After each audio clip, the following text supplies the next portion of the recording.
porque se editó de una manera muy espectacular, se editó en fascículos semanales durante 32 semanas y con ventas de 20,000, 25,000 fascículos a la semana. Entonces me encontré de repente, cosa rara en mi vida, en aquella época, con dinero y sin oficio. O con oficio y con dinero, pero sin proyecto. A la búsqueda de una historia épica tan potente como la Revolución del 34, como que me urgía buscar algo en la historia que tuviera este poder inmenso que tuvo la Revolución del 34 en Asturias. Y por razones que todavía no recuerdo, fui a dar a Barcelona. Y en Barcelona fui a dar los archivos. Era una época medio complicada. Franco acababa de caer hacía un par de años. Los archivos seguían controlados en buena parte por las viejas administraciones franquistas y muchos de ellos estaban todavía medio clandestinos o estaban surgiendo ateneos populares, anarquistas, que decían, y aquí está el archivo histórico que hemos logrado preservar a lo largo de 40 años de dictadura. Y me clavé. ¿Detrás de qué? Pues las huellas que tenía de haber estado leyendo historia de España, de la España del siglo XX, había un fenómeno que me parecía particularmente interesante, que era el surgimiento de un movimiento obrero en Cataluña y en particular en Barcelona, que entre 1917 y 1923 había desplegado un poder inmenso, fuera de lo que se estaba viendo en el resto de Europa, con dimensiones mucho más profundas y una experiencia anarquista. Yo había estado siguiendo de cerca en la historia del 34 a los socialistas de izquierda, pero también a los anarcosindicalistas y a los comunistas, y me parecía que ahí había una historia. Entonces me metí en los archivos. La Barcelona de aquellos días estaba en plena efervescencia político-cultural, era una ciudad interesante.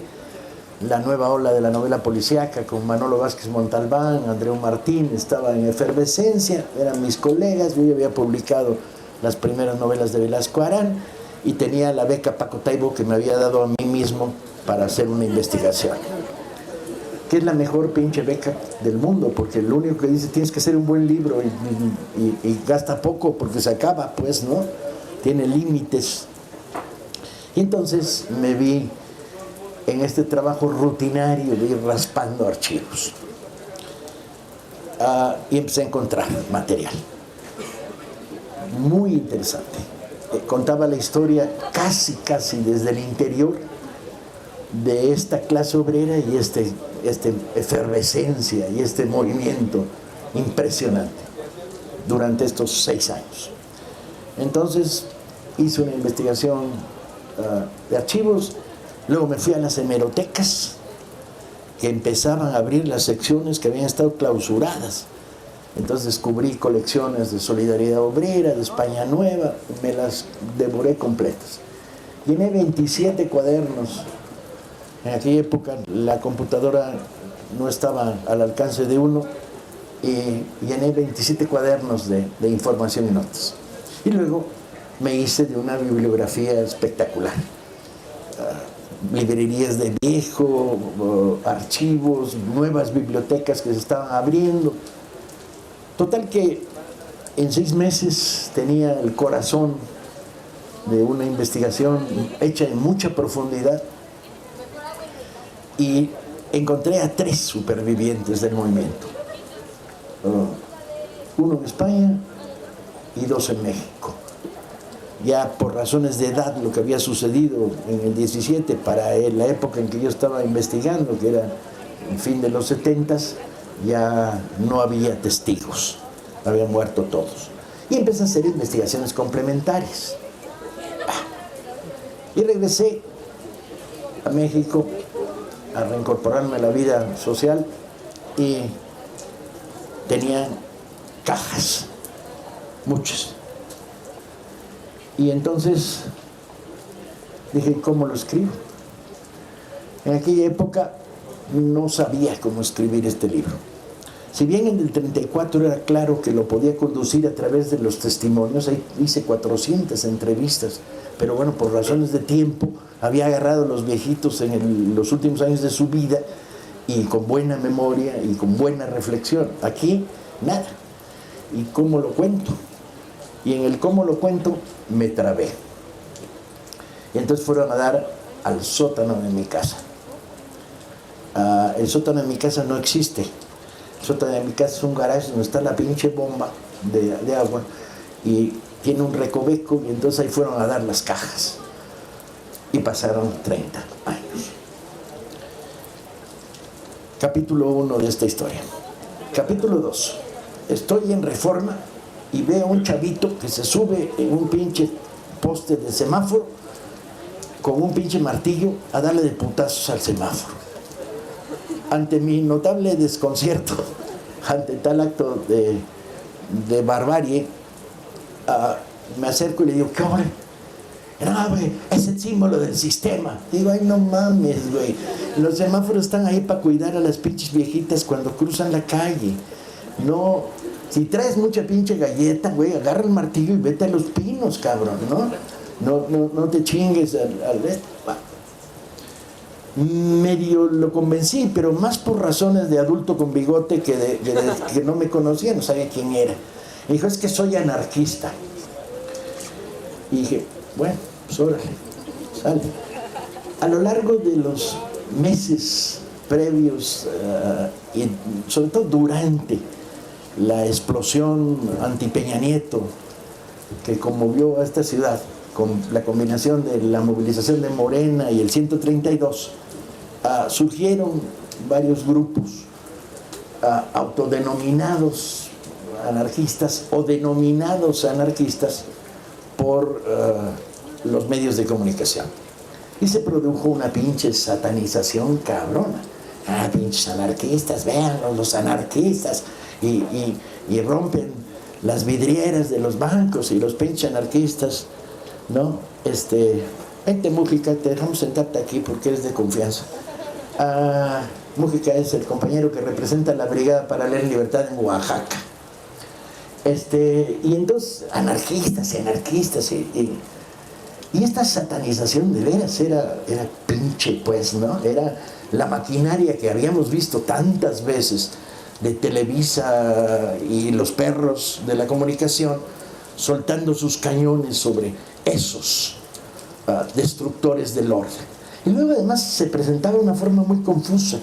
Estuve en los madrazos que se produjeron cuando asume Peña Nieto el poder y vi cosas que decías, ay güey, como por ejemplo a uno de los anarquistas, comillas, salir de entre las filas de los granaderos, voltearse, tirar una pinche molotov al suelo además, y luego regresar y meterse detrás de las filas de los granaderos. Pues este anarquista es cabrón, es anarcogranadero, pues, ¿no? No hay otra variante.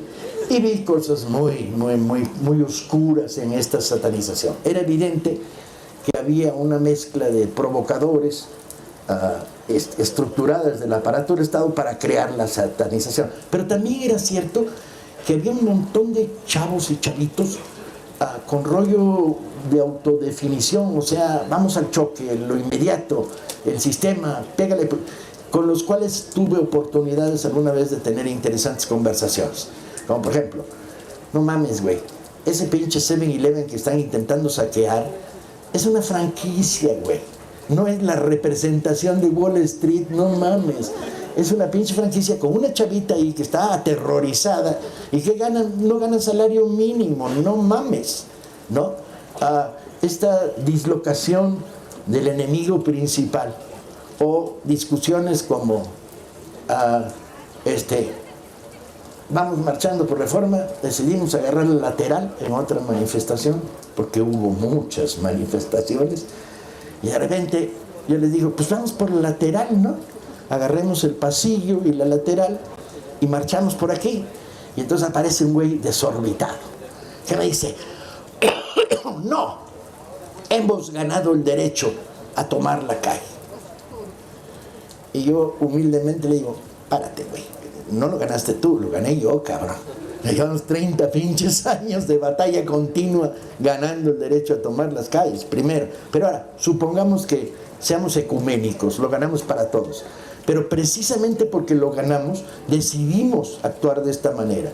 ¿Para qué chingados queremos fregarnos a las secretarias que vienen en transporte colectivo, ¿no? Y que van a llegar una hora tarde y las van a chingar solamente porque, siendo como somos, no más de 1500, decidimos ejercer el derecho de tomar Reforma por el mero centro? O sea, esta dislocación de fines y principios. Y el cuate reventaba, decía, no, tú no entiendes. Y yo, bueno, pues yo no entiendo, pero bueno, es un problema de sabiduría profunda. Pero es que nosotros, y el nosotros incluía a sí mismo, porque yo no lo veía a nadie más ahí apoyando la teoría de que hemos ganado el derecho, somos anarquistas. Y yo decía, pues órale, de acuerdo, nosotros somos anarquistas. ¿Por qué no vas de manifestación para allá, llevar la contraria del todo caminando hacia atrás? O sea, te volteas y vas caminando de espaldas, en un acto supremo de desafío al pinche sistema.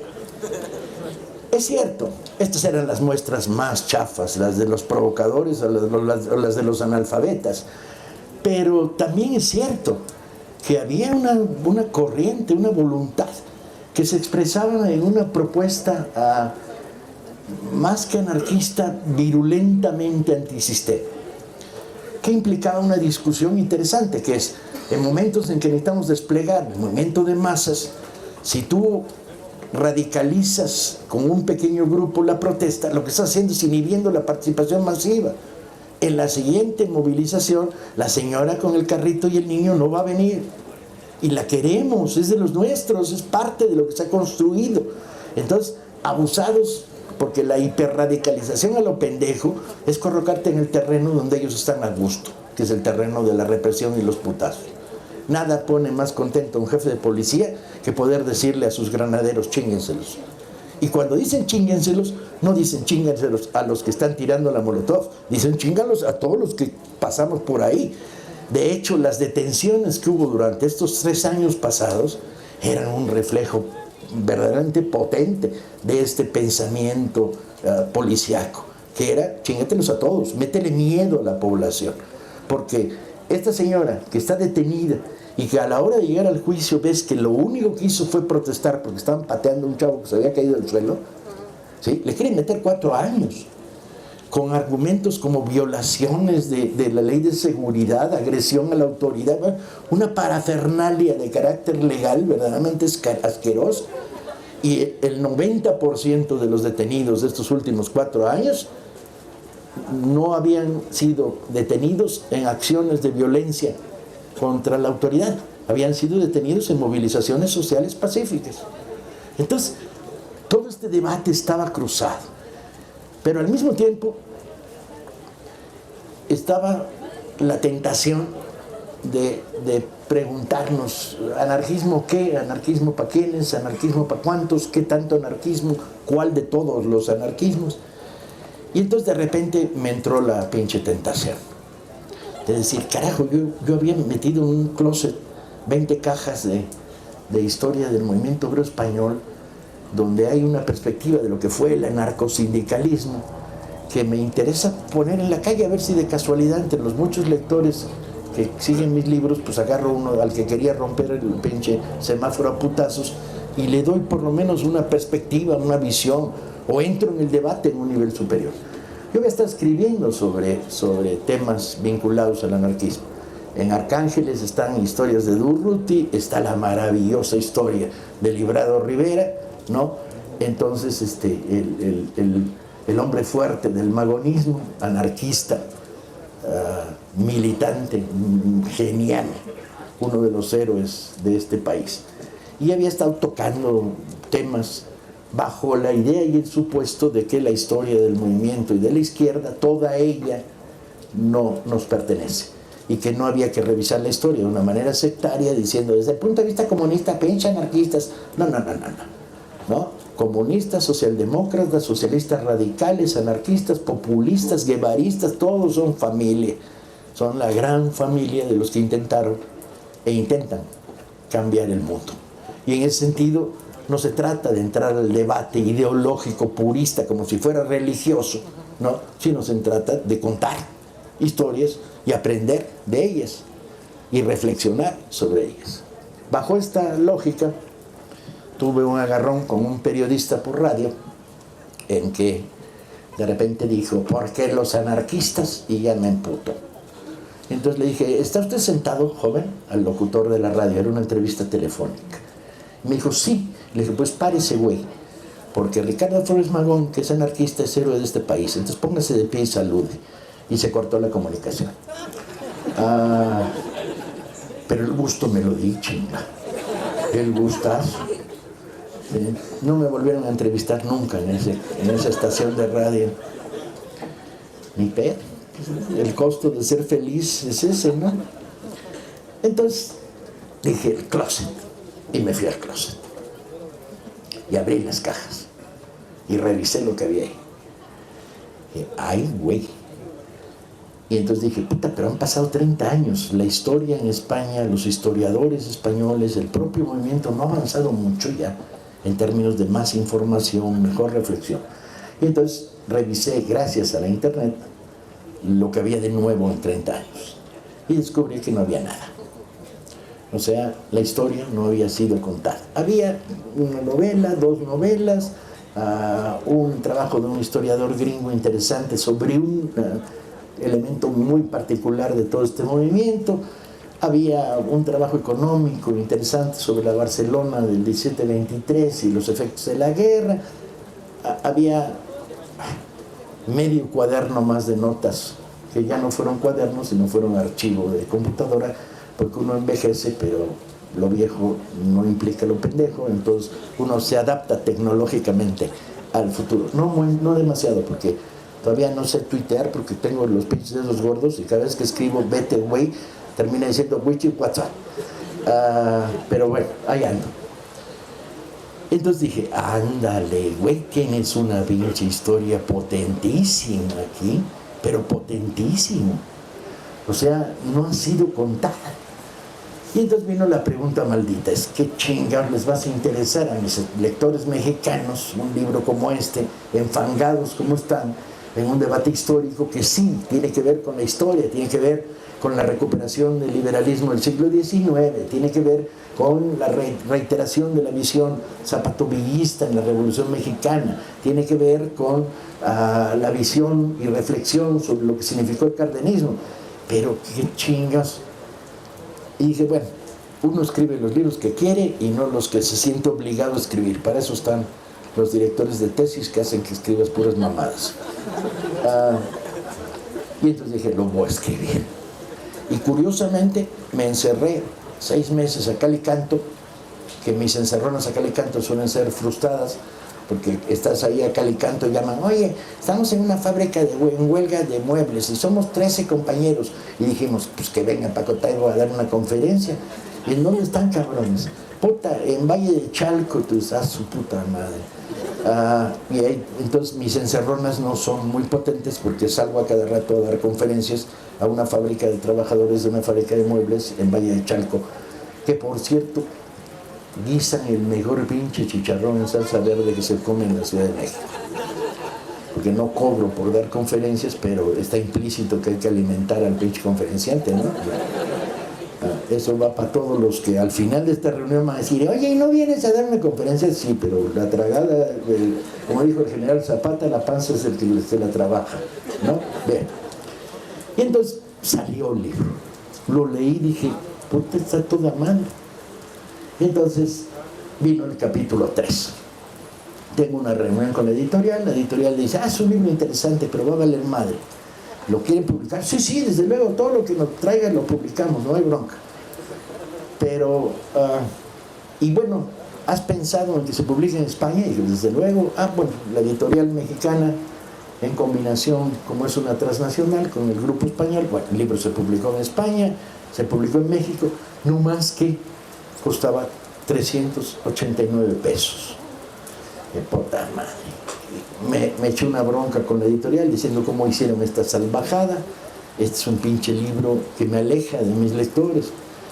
¿Cómo son tus lectores? Pequeños, peludos, y para que traigan un billete de 200 pesos en la bolsa, le ronca.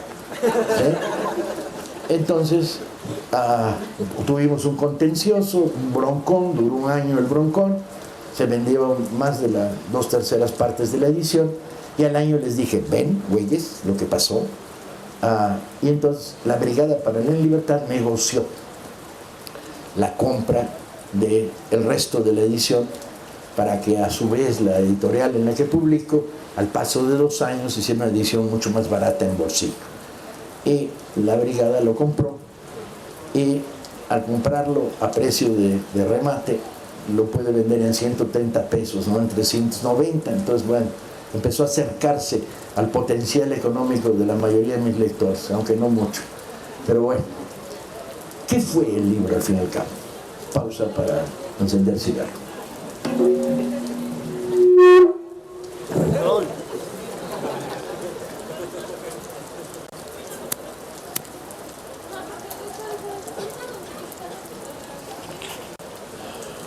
Capítulo 4.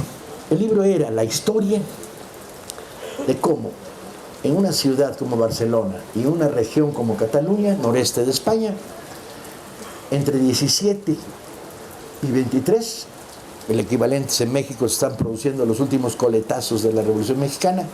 Villa ya se fue a la guerrilla, Zapata está en la defensiva en Morelos.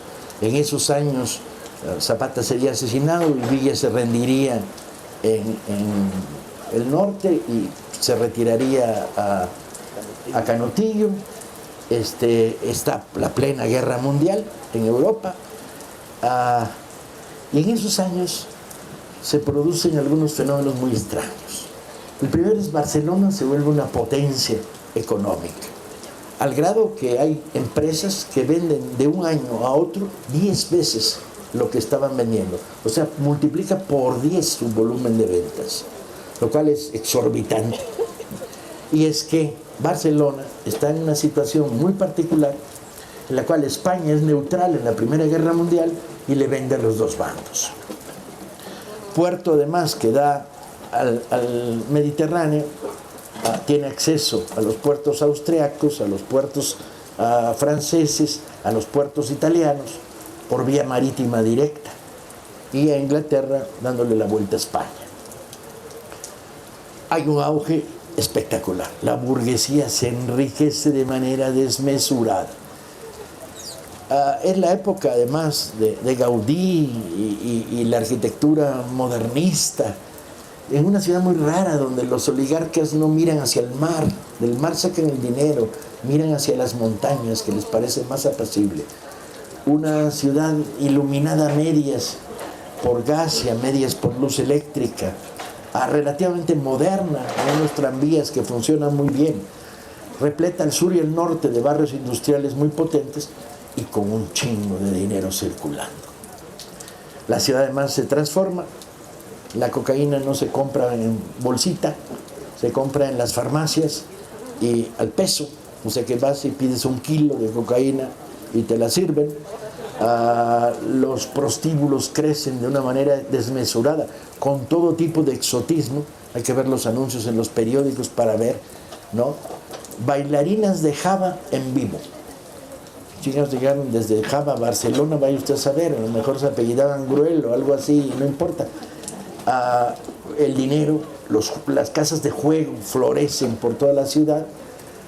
La Rambla se vuelve un continuo de lo que llaman cafés de camareras, que es un eufemismo para una mezcla de café con mujeres vestidas ligeras de ropa, o prostitución enmascarada, o un poco enmascarada, o nada enmascarada. En uno de los grandes teatros de Barcelona, el escenario se vuelve el lugar donde ponen una mesa de ruleta y cierran el pinche teatro, porque el negocio está en el juego. Hay partidas y timbas por todos lados de todos los juegos que se te pueda ocurrir y pensar. Así la cosa en esta Barcelona desmemoriada, enloquecida por el billete y el dinero que reciben unos muy pocos. La situación de la clase obrera es terrible.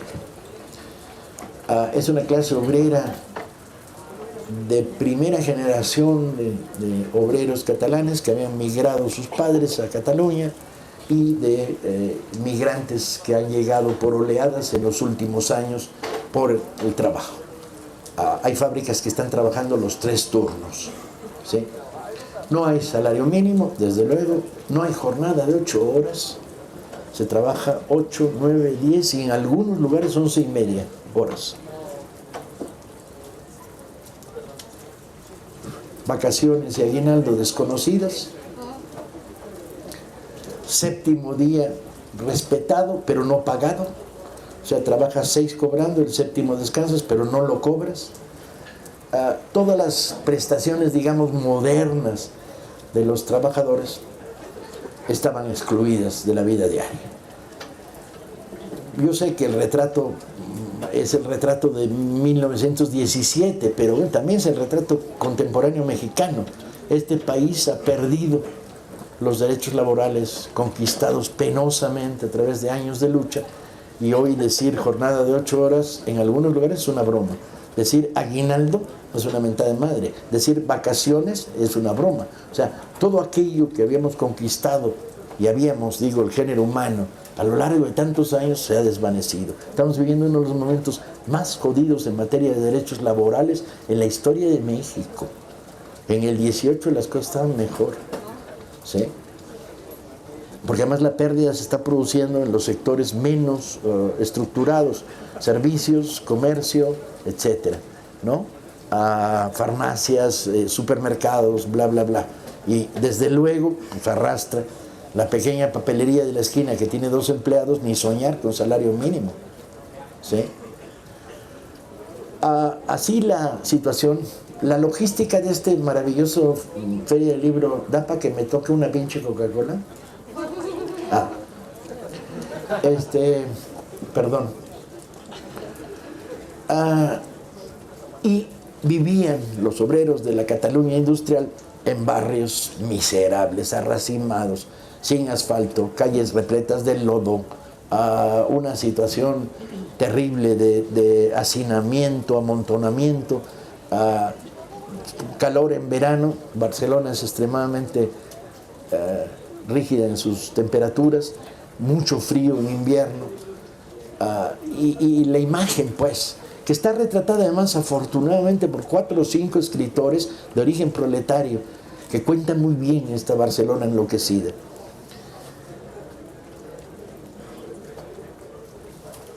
Y el anarquismo. El anarquismo surge en toda Europa, no solo del siglo XIX, donde tiene una vertiente anarquista individualista que practica el atentado y que ve como el fin la destrucción física de reyes, ministros, etcétera, etcétera. Es el anarquismo del atentado individual y de la bomba. Es el anarquismo expropiador, el asalto al banco para repartirlo entre los compañeros. Ay, muchas gracias. De las fábricas más jodidas. Es el anarquismo de la violencia individual contra la prepotencia y la brutalidad y el abuso del sistema. Pero también es, y esto es mucho más importante, el anarquismo de ideas. El anarquismo que empieza a plantear desde Bakunin, Kropotkin y compañía la idea de el Estado es el gran enemigo. La idea del federalismo como forma de organización de la sociedad, y que abre un debate filosófico sobre toda esta estructura social del capitalismo europeo de principios de siglo que tiene enfrente. Y desarrolla un inmenso trabajo pedagógico. Es el anarquismo de los periódicos. Cada pequeño grupo anarquista tiene un periódico de nombre chingón, Germinal, órale güey, ¿no? Fructidor, órale güey. Para mí Fructidor siempre me sonó a vendedor de frutas, pero bueno, esa era parte de mi incultura respecto a la Revolución Francesa.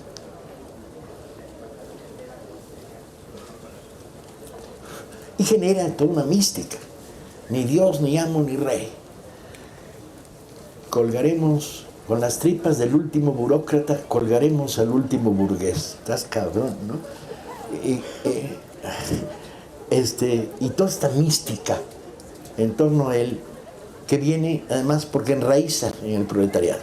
En algunos lugares tiene una base social campesina, pero en general en Europa tiene una base natural proletaria, el sector en el que Marx ha depositado el destino de la humanidad porque no tiene nada que perder más que sus cadenas, y en el que incluso Bakunin y los bakuninistas piensan que está el sector clave del proceso revolucionario social, a excepción de los populistas social revolucionarios rusos, que siguen viendo la fuerza motriz del cambio en la sociedad campesina y en la comuna como forma de organización. Son los hijos de la Comuna de París, son los hijos del debate continuo, son los hijos de la modernidad en muchos sentidos. Libertad sexual, reajuste de las condiciones sexuales de la sociedad, no más opresión hombre-mujer, aparición importante de escritoras y pensamiento de igualdad hombre-mujer, surgimiento de consignas chingoncísimas como a trabajo igual, salario igual. Porque si tú entrabas en una fábrica en Barcelona en 1917, ¿qué encontrabas? Encontrabas que por el mismo trabajo el hombre ganaba 7, la mujer ganaba 5 y el aprendiz ganaba 4. Y hacían el mismo trabajo, exactamente igual, ¿no? Debates sobre educación, las escuelas racionalistas, ¿no? El abandono del patrimonio y privilegio de las escuelas religiosas en la formación de los jóvenes,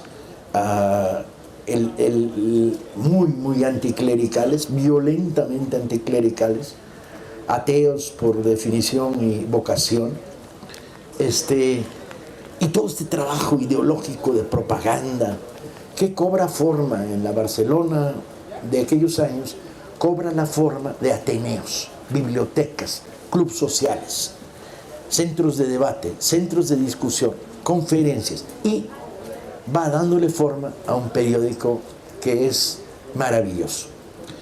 Nosotros, los de la era de internet, de la radio, la tele, no vislumbramos ni de lejos lo que un periódico significó.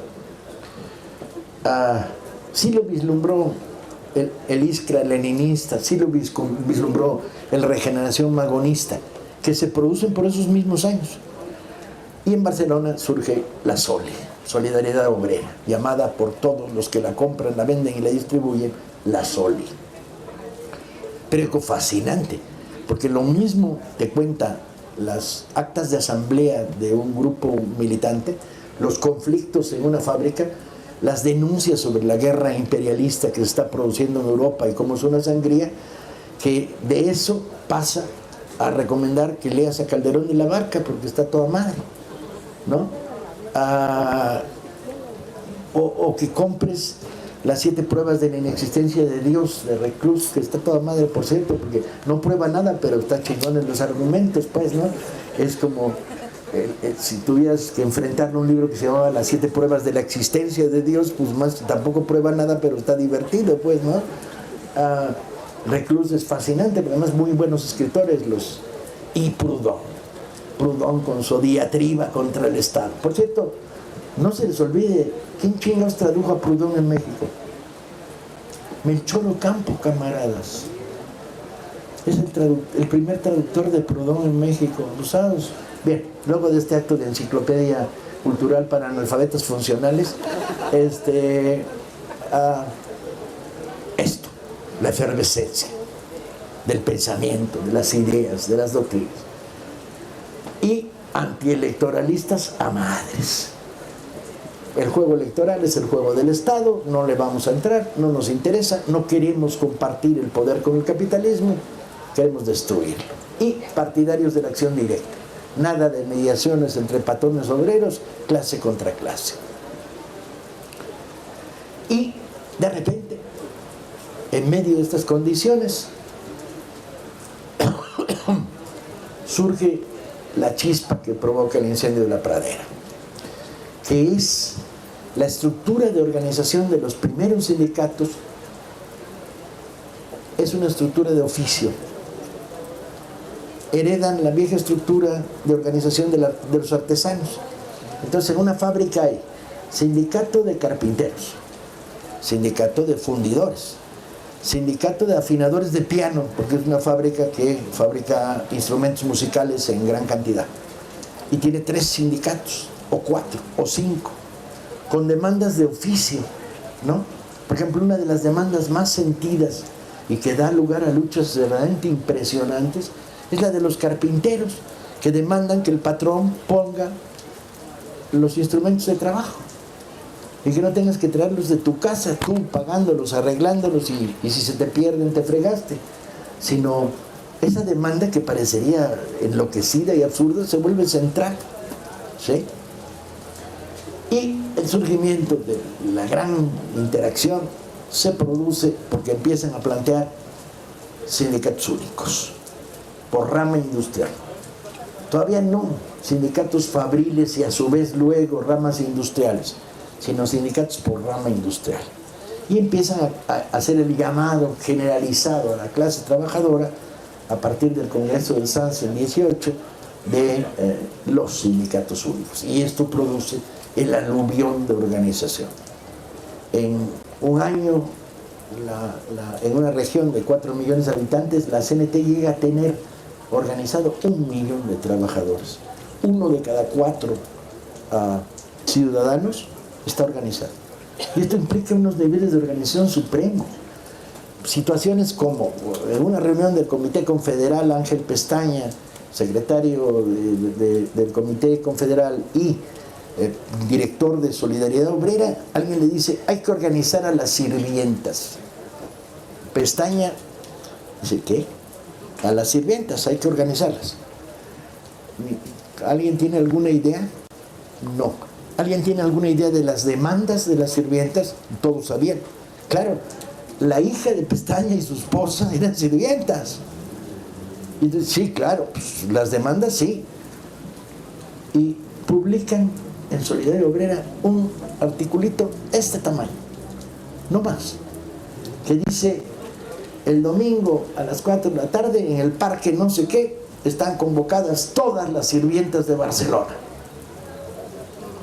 Uno esperaría que asistieran una docena de sirvientas desconcertadas a ver qué rol. Asisten 4,000. Y Pestaña se sube y dice: ¿cuáles son las demandas? Vamos a organizarlos. Y las demandas son obviamente descanso dominical. Obviamente. Las demandas son jornada de 8 horas. Chinga, si convocamos a las sirvientas de la Ciudad de México, esas son las demandas. Vuelven a ser esas. Jornada de 8 horas, descanso dominical, salario mínimo. ¿Sí? Vacaciones. Aguinaldo. A su madre. Bueno, pues la asamblea de sirvientas decide convocar la huelga. Y al día siguiente, 4,000 casas oligarcas de Barcelona se encuentran con que ¿quién chingados me sirve el café? ¿Quién va a hacer la cama hoy? ¿Dónde está la compra? No fueron al mercado. ¿Dónde está el pan? Nadie fue a comprar el pan. ¿Por qué está la mesa llena de polvo? Porque nadie le pasó el pinche plumero, güey. Hay huelga general de sirvientas. Y ganan, compañeros. ¿Hasta qué punto llega la victoria? No es posible medirlo porque la información no penetra esos niveles de lo cotidiano. ¿Cuántas de las sirvientas en huelga ganan el descanso dominical o la jornada de 8 horas? Deben haber sido muchas, pero no lo sabemos. Lo impresionante es este nivel de organización y este nivel de convocatoria. Un articulito de este tamaño en un periódico sindical provoca que en la mañana los lectores lo lean, que en la tarde el que conoce a una sirvienta le diga: oye, ¿no? Que en la noche alguien vaya y diga: pues ahí en ese edificio trabajan como 20 sirvientas y a las 9 de la mañana van al pan, se paran en la puerta y les tira un rollo. O sea, organizar en función a la existencia de un sector que tiene demandas. Tampoco hay mucho pinche misterio. Lo que tienes es una máquina organizadora de un potencial endiablado. Y te lo cuentan en sus memorias muchos de ellos. Trabajador, vidriero, militante. responsable del sindicato del taller, encargado de cobrar las cuotas sindicales. Las cuotas sindicales te daban una credencial que tenía cuadritos y tú pagabas el sello confederal y lo pegabas. De esa cuota sindical, 2% iba para el comité, perdón, 20% iba para el comité pro presos, 20% para el periódico y el resto para los gastos de la organización. Bueno, pues este cuate pues hace su jornada de 9 o 10 horas en este taller mecánico, él es vidriero, y luego sale de ahí, ¿qué hace? Pues va a un Ateneo, a una conferencia, o sea, viven inmersos en este mundo. Y de repente pues, se va a organizar sirvientas, o se va a organizar el taller de al lado que no está organizado, donde va a encontrar que el patrón tiene en su despacho un cajón donde tiene una 38, nomás que él también trae una 38, porque el movimiento tiene una virulencia encabronada. En el sector de la madera, en un año se producen cerca de 60 huelgas. Entonces, ¿qué pena? Y cuando ves el número de afectados, pues son 1000, 1200, o sea, tallercitos. Y en cada huelga, incendio de la fábrica porque el patrón se niega a permitir la sindicalización, los obreros le meten bombas molotov. En otro, tiroteos en la puerta porque el patrón tiene 2 pistoleros que los manda a combatir a los anarquistas. En otro, asesinato del dirigente sindical que está organizando el taller. En otro, o sea, una virulencia y una confrontación, pero los talleres de la madera ganan la jornada de 8 horas. En este clima se van a producir una serie de movimientos muy particulares. Uno de ellos es la policía va a generar un aparato de provocación. El director de la policía es un personaje que yo cuento, describo y analizo, que se llama Bravo Portillo. Chin. Siempre me falta dos. Es que esa es la mía, ¿verdad? Se cayó la tuya, ¿no? Gracias. Me faltan manos, chinga. Una para el micrófono, una para beber y otra para fumar. ¿Hay pedestal para el micrófono?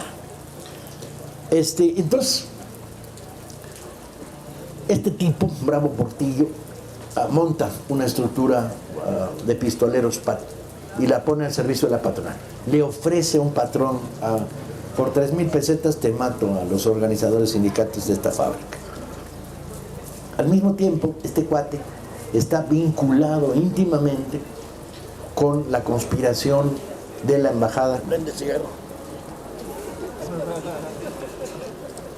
¿De Barcelona? No.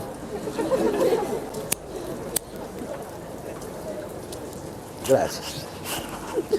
Con la embajada alemana de Barcelona, a la que le da información sobre las empresas catalanas que están trabajando para los ingleses y los franceses.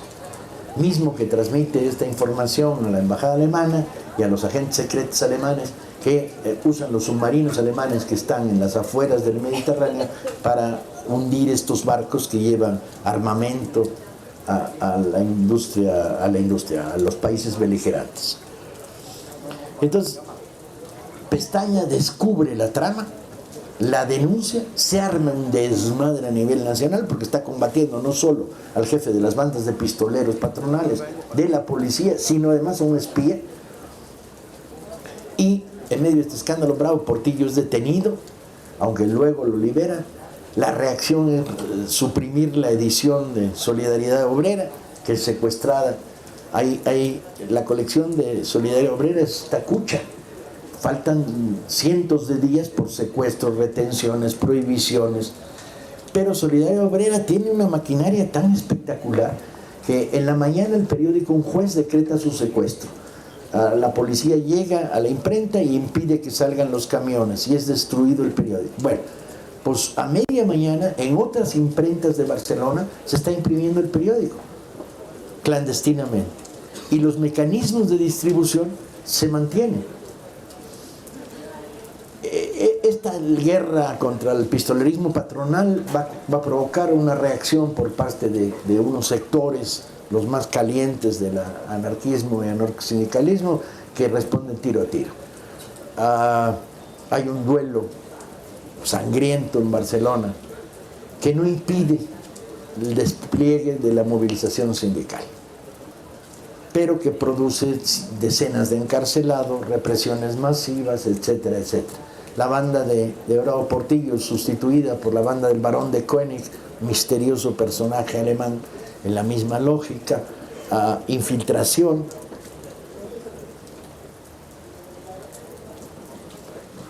Y tú dices, ¿de dónde?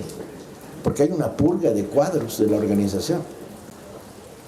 ¿Quiénes son los cuadros? Los cuadros son un tipo como Salvador Seguí, pintor de brocha gorda, que trabaja a destajo porque en ningún lugar le dan empleo, entonces trabaja haciendo chambitas aquí y allá.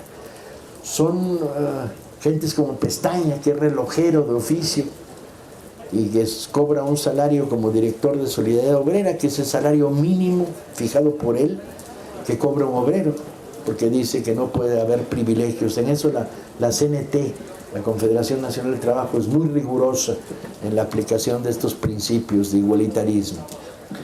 Son gentes como Peiró, obrero, vidriero, despedido de todas las pinches fábricas del vidrio, que termina trabajando en una cooperativa de vidrieros.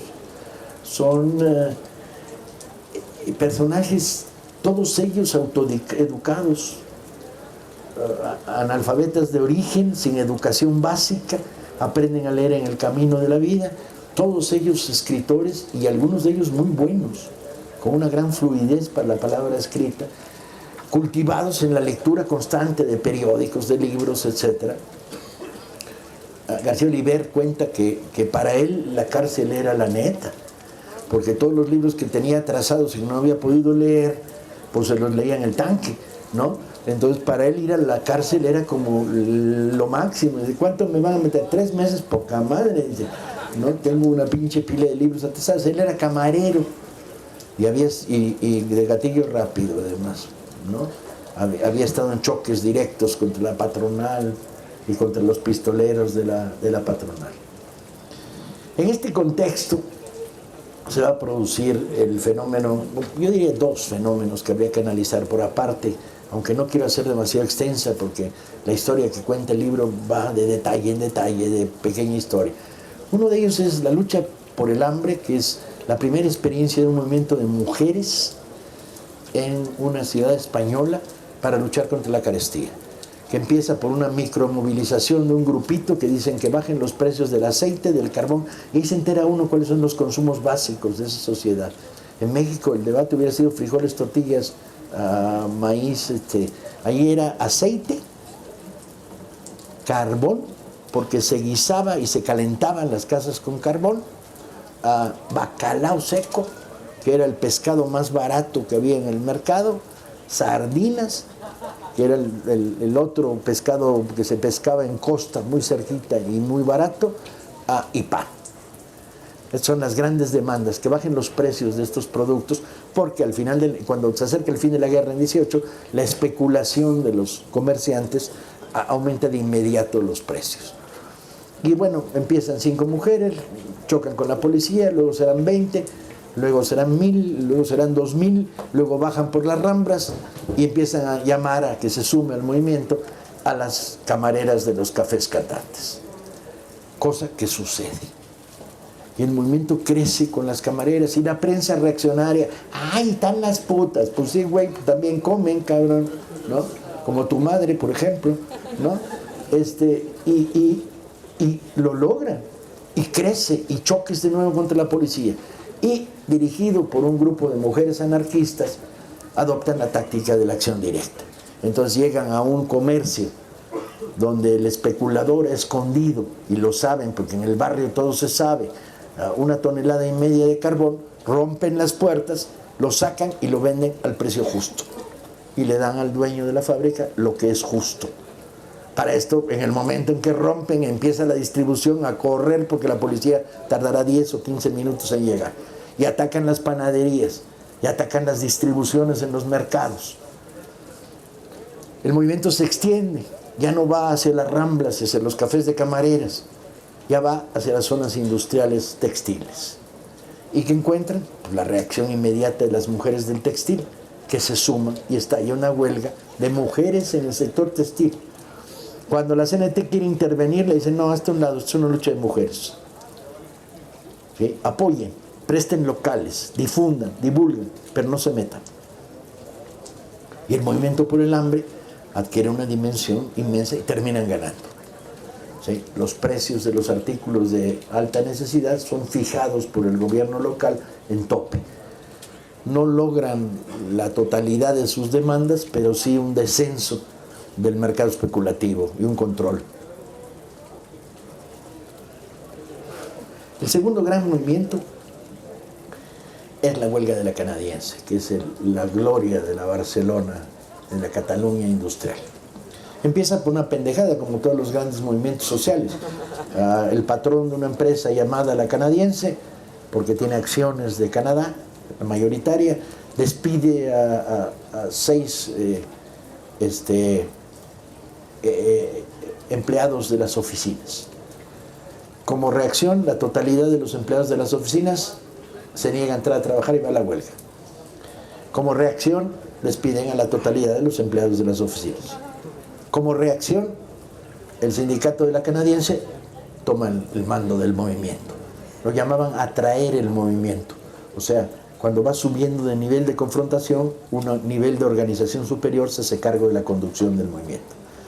Y entonces dice, sí, bien, los trabajadores que hacen el registro, la cuenta del consumo, los que van por las casas viendo los contadores eléctricos y tomando la medida, no van, ya no van. Por lo tanto, la empresa deja de poder cobrar el consumo eléctrico, porque los que están tomando el control del gasto dejan de hacerlo. ¿Qué hace la empresa? Despide a los trabajadores de los contadores. ¿Qué hace el sindicato de La Canadiense? Un momento, los que distribuyen, los trabajadores de las empresas que reciben de los altos del agua el voltaje y que lo distribuyen a través de transformadores a las zonas de la ciudad, alumbrado público y fábricas. La ciudad, como les decía, está a medias alumbrada y a medias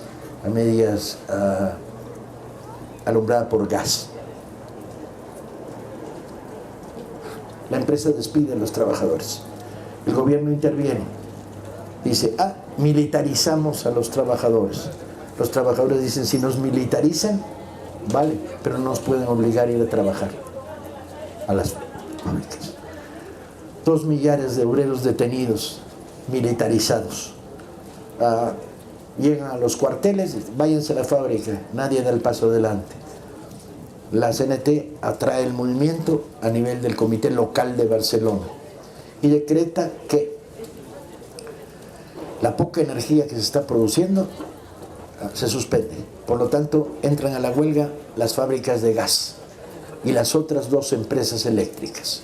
Huelga general del sector eléctrico, gas energético. Accidentes, empiezan a producirse los primeros accidentes cuando ingenieros militares toman control de las instalaciones. Para que esas instalaciones funcionen, tiene que llegar carbón para las termoeléctricas, para quemarlo y producir energía. Por lo tanto, la CNT dice, el sindicato de descargadores de los muelles no descarga carbón para esquiroles. Por lo tanto, decreta la huelga de los descargadores de los muelles en Barcelona. Por lo tanto, no pasan los suministros a las etc. La ciudad empieza a quedar oscura. El gobierno decreta ley marcial. La CNT responde diciendo, el sindicato de trabajadores de prensa, los tipógrafos, los impresores, no publican documentos del gobierno. Por lo tanto, el gobernador un día declara que hay que publicar al día siguiente un manifiesto, al día siguiente sale a la calle y pregunta dónde está el manifiesto. Y su ayudante le contesta, ninguna imprenta en Barcelona lo ha impreso, porque la huelga se extiende a los trabajadores de las imprentas privadas, ¿sí? Por orden del comité local. El comité local para esto es un pinche camión de carga, de transportes, entoldado, donde va caminando por las calles de la ciudad y en cada esquina se sube uno de los delegados y sesionan dentro del camión que viaja por la ciudad. Detienen al primer comité de huelga. En 24 horas hay un segundo comité de huelga, porque la estructura de la CNT es de abajo hacia arriba. Entonces, cuando detienen al representante en el comité de la local de los trabajadores de la madera nombra el nuevo representante y el comité se rehace en horas. Ya cambian la táctica del camión, porque ese ya no funcionó. Detienen al segundo comité de huelga. El tercer comité de huelga entra en acción y la huelga empieza a extenderse, porque los depósitos de carbón en el puerto de Barcelona hay que transportarlos a los lugares donde ingenieros militares están haciendo funcionar los generadores. Entonces decretan la huelga en el sector de los transportes. Las camionetas y los carreros se van a la huelga general. No más que por efecto de rebote, los carreros dicen: todos los trabajadores del sector del sindicato de carreros a la huelga. Por lo tanto, se suspenden los servicios fúnebres, porque los que transportan coches fúnebres con el muertito ya no están en huelga. De tal manera que los ataúdes empiezan a amontonarse en los hospitales, porque nadie los transporta. La huelga se prolonga. Se crean comedores populares organizados por el Sindicato de la Alimentación para darle de comer, porque para esto los fondos de resistencia han estado pagándole su salario íntegro a los trabajadores de la Canadiense. No más que los fondos de resistencia empiezan a descender de los sindicatos, entonces se crean comedores populares. El gobernador los prohíbe. Se decreta la huelga de camareros y de empleados de cocina y de cocineros. El gobernador sale de su despacho, le dice a su ayudante: vamos a comer. Y dice el ayudante: no. ¿Dónde? Señor gobernador. No, pues allá, no, está en huelga. Entran a un changarro, lo miran y dicen: no, aquí estamos en huelga. El gobernador no tiene un solo restaurante en Barcelona donde ir a comer. Y sigue, y sigue, y sigue, y gana. Y la canadiense se dobla y el gobierno se dobla. Y es una de las experiencias de organización obrera más espectaculares en la Europa del siglo XX. No quiero seguir contando historias, porque bueno, luego sigue la historia de la huelga general que la CNT pierde, luego la reorganización, la reconstrucción, el auge del pistolerismo, la represión. Termina en 1923 con el golpe de Primo de Rivera, un golpe militar que destruye la monarquía constitucional y crea una dictadura. La CNT es golpeada a tal grado que casi desaparece de la vida social y pública. Pero paradójicamente, esto sucede en 1923. En 1931, la CNT es legalizada con la llegada de la República en España. Cae la monarquía, llega la República, la CNT legalizada. Y en 3 meses tiene otra vez 1 millón de afiliados, como el ave fénix. Yo me pregunto, y me lo pregunté, pero no quise responderme, yo quise contar la historia y que la historia respondiera. Los debates sobre la vanguardia armada, la respuesta a tiros, o la vanguardia social, la combinación, la defensa o la impunidad frente al asesinato. Son años cabrones, hay 1 millar de militantes destacados asesinados por el aparato estatal. Surge un sindicato blanco, otra historia que es terrible, la historia de los blancos, los sindicatos patronales. Pero el debate está ahí para analizarlo, reflexionarlo, pensarlo. El debate sobre la estructura del sindicato y sus virtudes, la estructura del sindicato horizontal y no vertical. La continua reflexión que uno se hace cuando está escribiendo una historia como esta sobre y cómo están los derechos laborales en México, cómo se han desvanecido de una manera cruel en estos últimos años. La reflexión sobre el pensamiento anarquista. La CNT es antielectoralista. Sin embargo, después de las revoluciones del 33, del 34, cuando llegan las elecciones del Frente Popular en el 36, la CNT vota a favor de la candidatura republicana y por lo tanto gana la amnistía. Todas estas vueltas de hoja y reflexiones sobre un fenómeno que forma parte del patrimonio. Termino con una reflexión muy simple. Mi generación se formó una visión dual. Éramos mexicanos de infantería, sometidos al autoritarismo del gobierno priista de Díaz Ordaz, donde no había oxígeno por ningún pinche lado. Pero también éramos encabronadamente internacionalistas, en términos de nuestra cultura política y en términos de la visión del mundo. Revolución cubana, guerra de Vietnam, el nuevo cine de protesta italiano, el mayo del 68, pero no solo eso, también el leer sobre la revolución china, la revolución rusa, el octubre, el analizar las guerras antidictatoriales latinoamericanas, la resistencia, su derrota. Esto se perdió. La izquierda más joven que hoy existe en este país, de la que me siento parte, no por joven sino por izquierda, no, y por joven también, chingue su madre, viejos los que se rajan, güey. De alguna manera ha perdido contexto internacional, reflexión política, información, lecturas, ¿no? Se ha encerrado en la mexicanidad. Es cierto, son culeros, son tan feos, son tan malos, tan ojetes, tan horribles, que dominan nuestra vida y pensamiento. Estamos sometidos constantemente a una agresión del proyecto neoliberal, del autoritarismo, de la represión, del fraude electoral, etcétera, etcétera. Pero de alguna manera tenemos que volver a recuperar una cultura política más rica, más amplia. No para meternos en una nueva iglesia. No, yo soy comunista, pero religioso. No mames, güey, es contradictorio. El pensamiento de izquierda es esencialmente pensamiento crítico.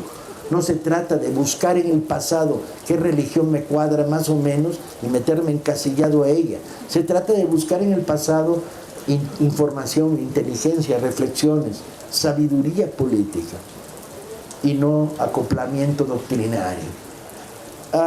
En esa medida, la historia de quién es, y con esto termino. La historia es de los historiadores, de las academias, de las revistas de investigación que leen 28 personas en día bueno y en día malo 26.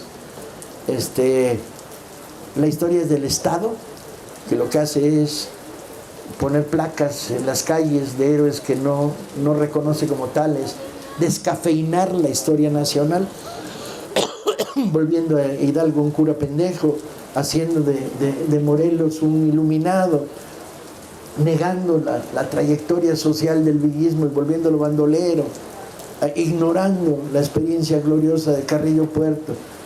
La historia es del libro de texto. No, camaradas, la historia es nuestra.